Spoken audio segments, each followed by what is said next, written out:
I came here to change attitudes tonight, and I think I've done that. I want to leave you with something now to show that knowledge is power. It's a true story, actually. And we were talking earlier about third world sweatshops, and they really are awful places. And there's women and children that are abused, and they literally get a few pence an hour, and it's for big conglomerate companies to make billions of pounds. And I was shopping with a friend of mine a couple of years ago. His name was Rob, and he had a sudden death in the family, and he had to get a suit for the funeral. And he was in a band, and he was on the dole. He didn't have a suit to his name.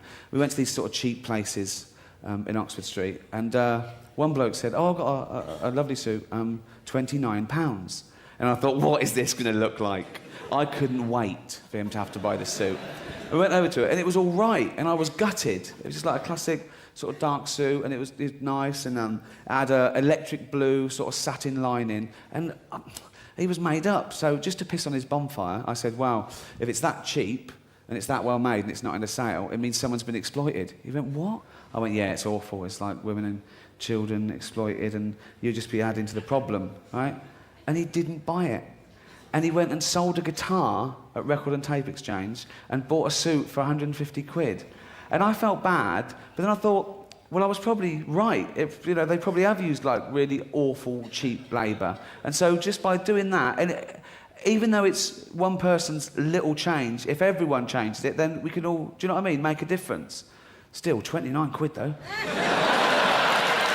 It's all right, isn't it? He also told the one about the boy who cried wolf. A boy looking after his sheep, gets a bit bored. It is boring. Just making sure you've got... Probably tiring as well, because if you're counting them, you're probably getting a bit drowsy, aren't you? Anyway, so gets a bit bored. Nothing to do here in the Bible. Anyway, so a long time ago, and he goes, it was just a Monday. That's the worst, isn't it? And he's just bored, and he goes, I know what, I'll have a laugh. And he goes, wolf, wolf, wolf, wolf. And the villagers come up and goes, where's the wolf? They go, no, there's no wolf. He goes, oh, you're fool.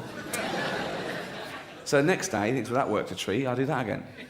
He goes, wolf, wolf, wolf. Where's the wolf this time? Still no wolf. Oh, yeah, oh. Third day, there really is a wolf. And he goes, wolf, wolf, wolf, wolf, wolf. But the villagers don't come because they don't believe him. And we were told the moral of that is never tell a lie. No, it isn't. The moral of that is never tell the same lie twice.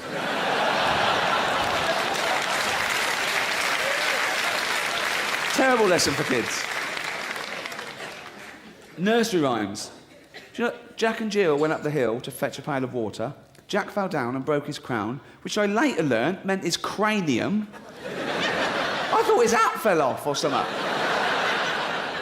And Jill came tumbling after.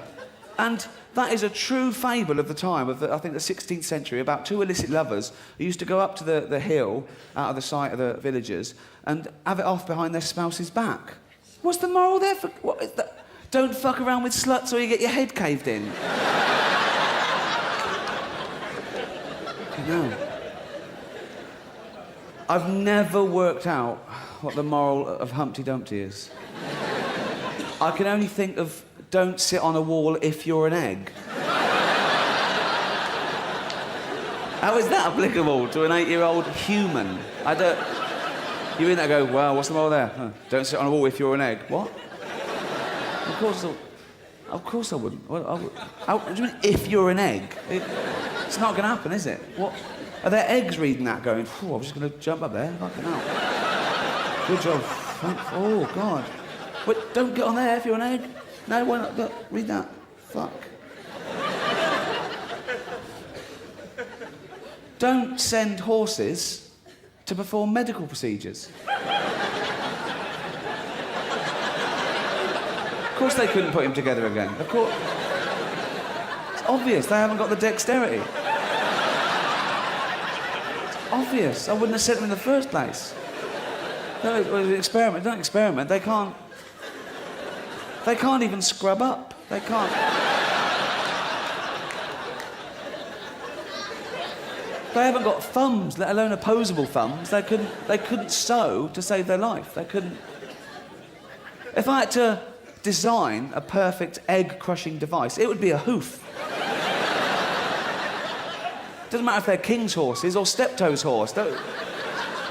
All the king's horses. Certainly don't send all of them. It's going to be chaos.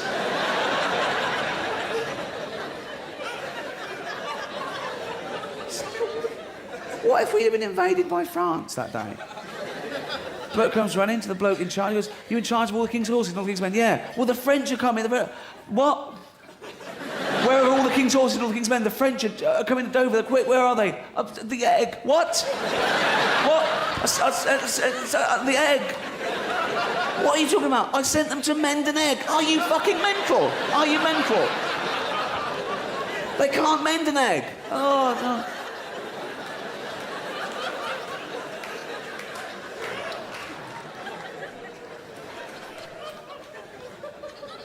Also, I only know that he is an egg from pictorial evidence. And he is clearly an egg. An egg thing. An egg with eyes. Things, right? And trousers. But that's not mentioned in the whole thing. That would be the first thing I'd mention. Never mind. I go, once, right, there was an egg that could climb walls. Left that out. Can't forget the moral. What? If your surname is Dumpty, don't call your firstborn Humpty. He's already an egg. Like, that's not enough for stigma. How's the baby? It's an egg. It's just an egg. Oh, really? What are you going to call it? Humpty Dumpty? Well, don't make it worse. Don't... That is a wind-up, that. Just call him Johnny or something. Just put a balaclava on him. Just say the worst they get is Fatty Johnny. Humpty Dumpty, the egg. He's going to get the piss ripped out of him. He's probably jumped off the wall. Has everyone heard of Karl Pilkington? Because there's a bit...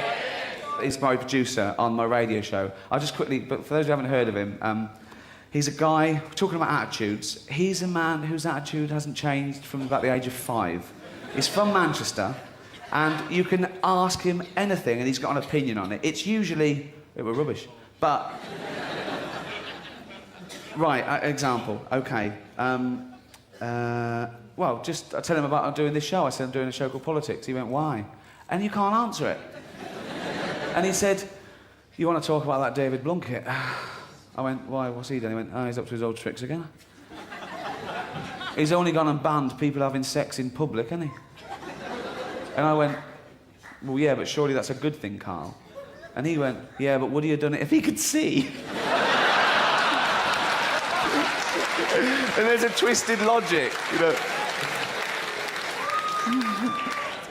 All right, we were once on air, this was. We were talking about blind dates, you know, things. Have you had a blind date? And halfway through, Karl just piped up and went, "I went on a blind date once." I went, "You go, yeah, it was all right, yeah." "And what'd you do?" She said, "Went for a drink and that." "Was she nice?" "Yeah, she was really good. Yeah, she was really fun. Yeah, it was great." "Did you see her again?" "No." "She had a problem with her marrow." I went, "Oh, what?" "She had a problem with her marrow." "Her bone marrow." I went, "Oh." She went, "Yeah, she had a wasting disease." So I thought, what's the point? On air. And so I flushed, I went, "Oh, Karl, if she's listening, you're for it." He went, "She'll be dead by now."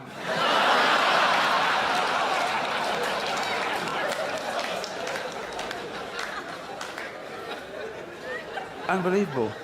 I'll just tell you one more before I go, one more, right? This was last year, during Wimbledon week. Again, on air, he said, "Did you watch any of Wimbledon last night?" I went, "No." What was it? "They let some little wheelchair fellas have a go on centre court." Little wheelchair fellas.